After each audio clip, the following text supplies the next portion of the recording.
Happy Saturday to everyone. সকালবেলায় ঘুম থেকে উঠতে পারিনি যথারীতি, কারণ সারা সপ্তাহ ধরে সকালবেলায় মানে ভোরবেলা ওঠার পরে আর স্যাটারডে মর্নিংয়ে ওঠার কোনো এনার্জি ছিল না, সেজন্য উঠতেও পারিনি। অনেক লেটে উঠেছি ঘুম থেকে। তো যাই হোক, তো উঠে চাটা খেয়ে জাস্ট বেরোলাম কিছু ব্রেকফাস্টের জিনিসপত্র আনার জন্য।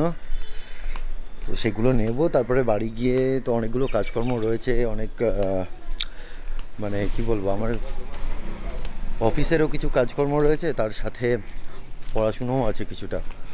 তো আজকে কোথায় যাব বা কিছু সেরকম কোনো প্ল্যান আপাতত নেই, বাট দেখা যাক ফাইনালি কোথাও যাওয়া যায় কি না, সেটা তো তোমরা দেখতেই পাবে ব্লগে।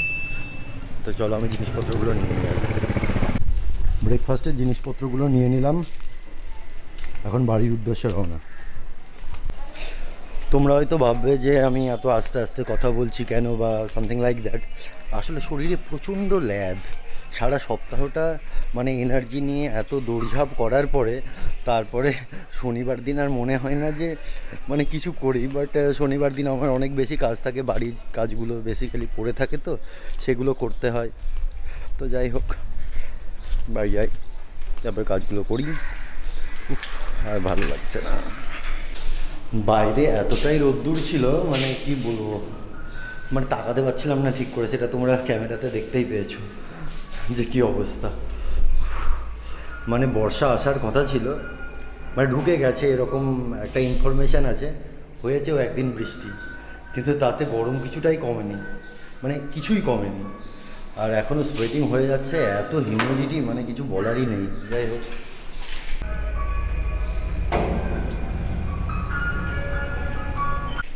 পুজো শেষ, কিন্তু আসনের মধ্যে আঁকি বসে আবার কিছু একটা করার চেষ্টা করছে। কি বাবা? ও ঘন্টা বাজাচ্ছে। ও বাবা, কি আর বলবো, বড় হয়ে গেছে।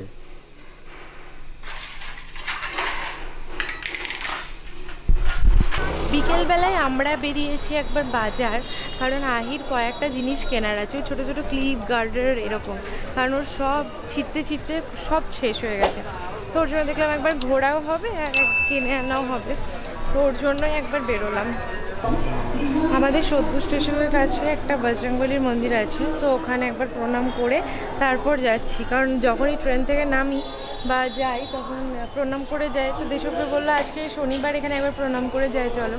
ওর জন্য একবার প্রণাম করে তারপর বাজারে যাব। এসো।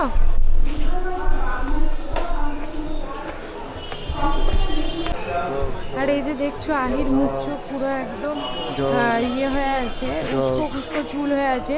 এর পিছনে রহস্য হচ্ছে আহি আসার আগে পুরো মাথায় নিজের জল ঢেলেছে। আমি খুব সুন্দর করে ঝুঁকি বানিয়ে দিয়েছিলাম, সব করে দিয়েছিলাম, পুরো মাথায় জল ঢেলে ভিজিয়েছে। জল ঢেলেছে মানে ইয়ে করেছে, শাওয়ারটা অন করে, হ্যাঁ শাওয়ারটা চালিয়ে দিয়েছে, ব্যাস দিয়ে পুরো ভিজিয়েছে। তার জন্য সব চুলমুল খুলে নিয়ে এসেছিল। বাজারে এসে মনে পড়লো কয়েকটা ঠাকুরের জিনিসও নেওয়ার ছিল, ওই কর্পূর, তারপর ওই ধূপবাতি, তারপর আর কি যেন অষ্টগন্ধা, এইসব নেওয়ার ছিল, তো সেগুলোই নিয়ে নিলাম। কি দেখছিস সে অমনি করে আয়া হাত তুলে তুলে কি দেখাচ্ছে? চাঁদ কোথায় দেখছো? চাঁদ দেখতেই পাওয়া যাচ্ছে না। অনেকদিন পরে আইসক্রিম দেখে আর লোভ সামলাতে পারিনি। ছোটবেলায় টেস্টি বলতাম, টেস্টি বলে আমরা এগুলো খেতাম। তো আরো অনেক ভালো ভালো আইসক্রিম আছে, কিন্তু কোনগুলোই চোখ না পড়ে আমাদের এইগুলোতেই চোখ পড়েছে, যার জন্য এইগুলোই কিনেছি। তারপরে একটা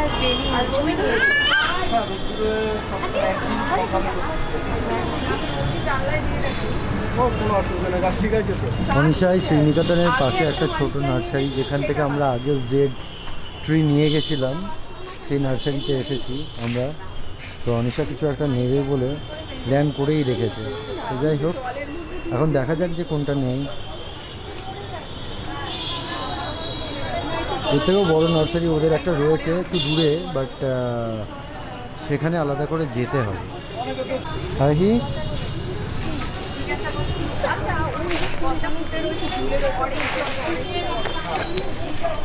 যা পড়ে গেল।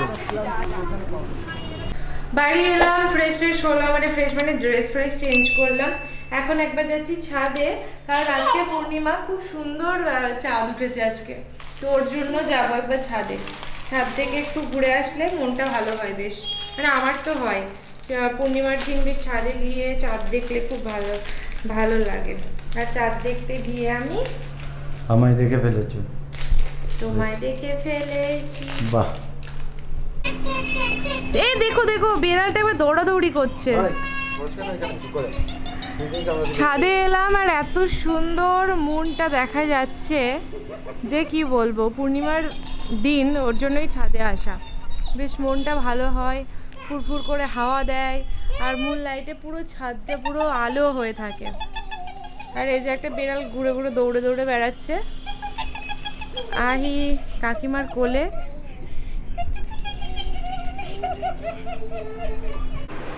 অনিশা আর আহি ওপরেই রইলো ছাদে, আমি একটু নিচে এলাম, আমার কিছু অফিসিয়াল কাজ আছে, এখন ল্যাপটপটা ওপেন করে এখন কাজ করতে হবে। তো যাই হোক, একটু করে দিই, তারপর আবার ওপরে যাব।